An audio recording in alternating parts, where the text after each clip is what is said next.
திடீரென வந்திறங்கிய ஜனாதிபதி, பாதுகாப்பையும் மீறி சூழ்ந்து கொண்ட தொழிலாளர்கள்.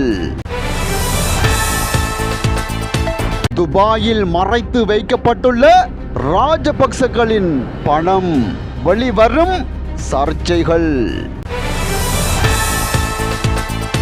முன்னாள் எம்பி அமரகீர்த்தி படுகொலை, 12 பேருக்கு மரண தண்டனை விதித்து அதிரடி தீர்ப்பு. கசப்ப தேரர் உள்ளிட்டோருக்கு நீதிமன்றம் பிறப்பித்துள்ள உத்தரவு. அரச சேவையின் கொடுப்பனவுகள் ஜனாதிபதி வழங்கிய மகிழ்ச்சி தகவல். யாழ் அல்லைப்பட்டி துப்பாக்கிச் சூட்டு சம்பவம், வெளியான அனுர தரப்பின் நிலைப்பாடு. நான் ஒரு சிங்கள பௌத்தன், நாமல் ஆவேசம்.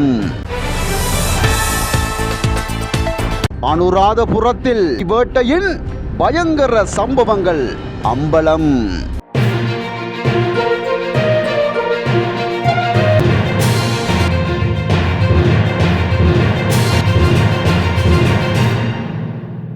நானுவையா ரதல்ல பகுதியில் அங்கிருந்த தோட்ட தொழிலாளர்களை திடீரென ஜனாதிபதி அனுரகுமார திசாநாயக்க சந்தித்துள்ளார்.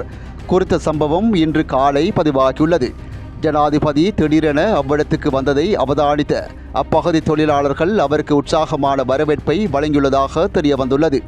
அத்துடன் ஜனாதிபதியை சூழ்ந்து கொண்ட தோட்ட தொழிலாளர்கள் தமது சம்பளத்தை அதிகரித்தமைக்காக நன்றியையும் தெரிவித்துள்ளதாக தகவல் தெரிவிக்கின்றன.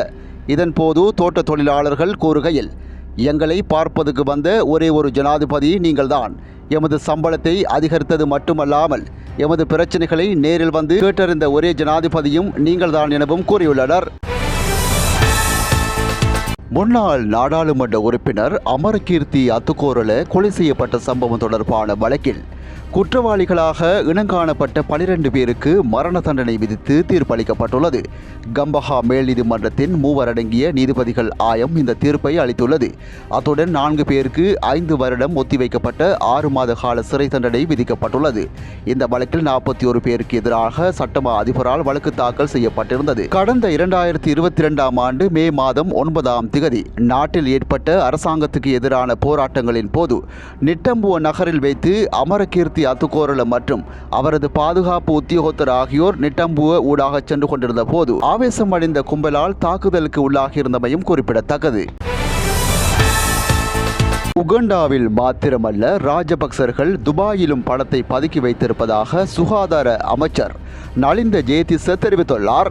ஊடகவியலாளர் சந்திப்பொன்றின் போதே அவர் மேற்கண்டவாறு குறிப்பிட்டுள்ளார். உகண்டாவில் மாத்திரமல்ல, துபாயிலும் பதுக்கி வைக்கப்பட்டுள்ள பணம் தொடர்பில் விசாரணைகள் நடத்தப்பட்டு வருவதாக அவர் தெரிவித்துள்ளார். இதன்போது தொடர்ந்தும் கருத்து வெளியிட்ட அமைச்சர், இதுபோன்ற பல குற்றச்சாட்டுகள் தொடர்பான விசாரணைகள் ஏற்கனவே முன்னெடுக்கப்பட்டு வருவதாகவும் சில விசாரணைகள் நிறைவடைந்து குற்றப்பத்திரிகை தாக்கல் செய்யப்பட்டு வருவதாகவும் தெரிவித்துள்ளார். மேலும் உகண்டாவை மட்டும் சிந்தித்துக் கொண்டிருக்காதீர்கள், துபாய் மற்றும் பிற நாடுகளில் உள்ள பணம் குறித்தும் விசாரணைகள் மேற்கொள்ளப்பட்டு வருகின்றன. நாமல் ராஜபக்ச துபாயில் வைத்திருந்த பணம் தொடர்பில் யாரும் பேசுவதை நாங்கள் காணவில்லை. எனினும் அது தொடர்பான விசாரணைகள் தொடர்ந்து மேற்கொள்ளப்பட்டு வருகின்றன. எதிர்காலத்தில் வெளிவரும் உண்மைகளுக்கு என்ன நடக்கிறது என்று பார்ப்போம் எனவும் அவர் சுட்டிக்காட்டியுள்ளார்.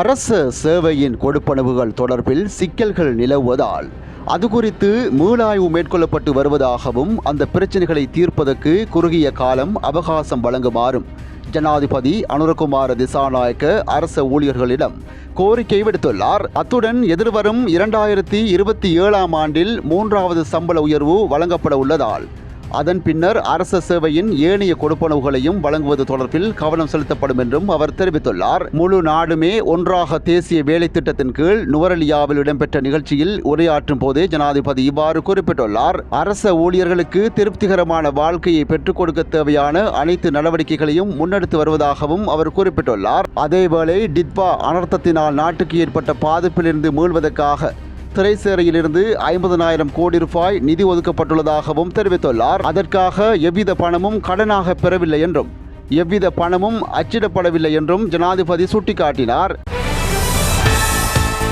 நான் ஒரு சிங்கள பௌத்தன். பௌத்த தர்மம், பௌத்த சாசனம் மற்றும் மகா சங்கத்தை பாதுகாப்பது இனவாதம் அல்ல என நாடாளுமன்ற உறுப்பினர் நாமல் ராஜபக்ச தெரிவித்துள்ளார். அதே நேரத்தில் பிற மதங்களையும் கலாச்சாரங்களையும் பாதுகாப்பதாகவும் அவர் கூறியுள்ளார். ஊடகங்களுக்கு கருத்து தெரிவிக்கும் போது மேற்கண்டவாறு குறிப்பிட்டுள்ளார். அவர் மேலும் தெரிவிக்கையில், இந்த நாட்டில் பெரும்பான்மை பௌத்த மக்கள் வாழ்கின்றார்கள். நாங்கள் சிங்கள பௌத்தர்கள். அதனால் பௌத்த தர்மத்துக்காகவும் பௌத்த கலாச்சாரத்துக்காகவும் நிற்பது தவறு அல்ல. அதே நேரத்தில் இந்த நாட்டில் உள்ள அனைத்து மதங்களையும் அனைத்து கலாச்சாரங்களையும் பாதுகாக்க நாங்கள் நம்பிக்கையுடன் செயல்படுகிறோம் என சுட்டிக்காட்டியுள்ளார். நான் பௌத்தன். அதே சமயம் பிற மொழிகள், மதங்கள், கலாச்சாரங்களையும் பாதுகாக்க நான் செயல்படுகிறேன் என அவர் சுட்டிக்காட்டியுள்ளார். யாழ்ப்பாணம் அல்லைப்பிட்டி பகுதியில் நேற்று அதிகாலை போலீசாரால் நடத்திய துப்பாக்கிச் சூட்டில் 17 வயது சிறுவன் உயிரிழந்த சம்பவம் தொடர்பில் உயர்மட்ட விசாரணைகள் முன்னெடுக்கப்பட்டு வருவதாக அமைச்சர் நலிந்த ஜேதிச தெரிவித்துள்ளார்.